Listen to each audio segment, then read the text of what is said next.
নমস্কার বন্ধুরা, সোনামণির রোজকার কথাতে সবাইকে স্বাগত। আজ আমি যে নাস্তাটা বানিয়েছি বাচ্চারা তো খুব ভালোবেসেই খাবে আর বড়দেরও খুব ভালো লাগবে। আজ আমি বানিয়েছি চিকেন চিজ স্যান্ডউইচ। এই নাস্তাটা একটা খেলেই পেট অনেকক্ষণ ভরা থাকবে। আর আমার ভিডিও যদি তোমাদের ভালো লাগে সাবস্ক্রাইব করে আমার পাশে থাকবে।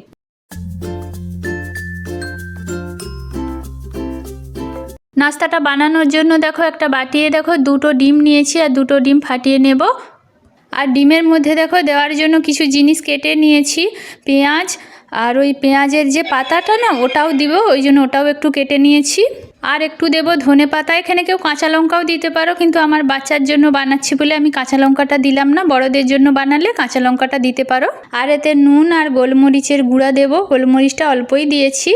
গোলমরিচের গুঁড়া দিয়ে ডিমটা ভালো করে ফাটিয়ে নেব।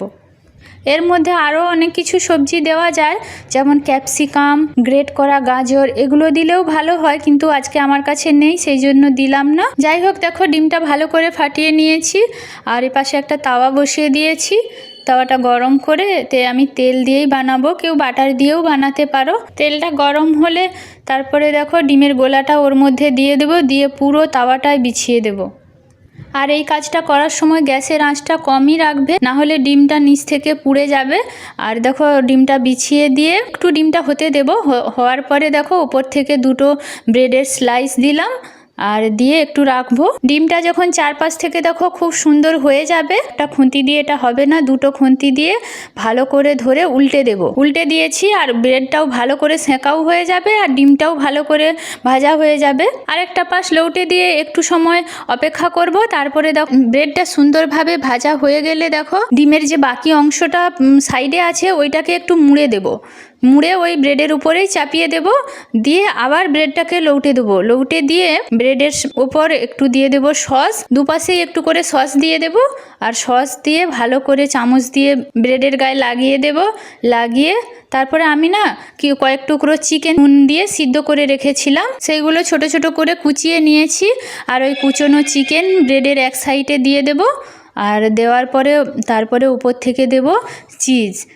আমি কিউব চিজ চুরো করে নিয়েছি, সেইগুলোকেই দিয়ে দেব। বাচ্চাদের জন্য বানালে একটু চিজ দিলে বাচ্চারাও ভালোবেসে খাবে, আর বড়দের জন্য বানালে ওই চিজটা বাদ দিতেও পারো। আর কেউ হেলদিভাবে খেলে চিজ না দিয়েও খেতে পারো। চিজটা না দিলেও ভালো লাগবে, কিন্তু চিজ দিলে আরও খুব সুন্দর লাগবে, সেই জন্য আমি চিজটা দিলাম।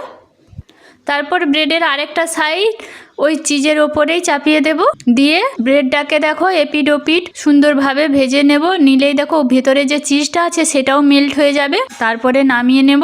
আর নামিয়ে দেখো আমি স্যান্ডউইচের আকারে কেটে নিয়েছি। আর দেখো ভেতরটা কতটা সুন্দর হয়েছে, চিজটাও খুব সুন্দর মেল্ট হয়ে গিয়েছে, ডিম মাংস সমস্ত খুব সুন্দর ভাজা হয়ে গিয়েছে।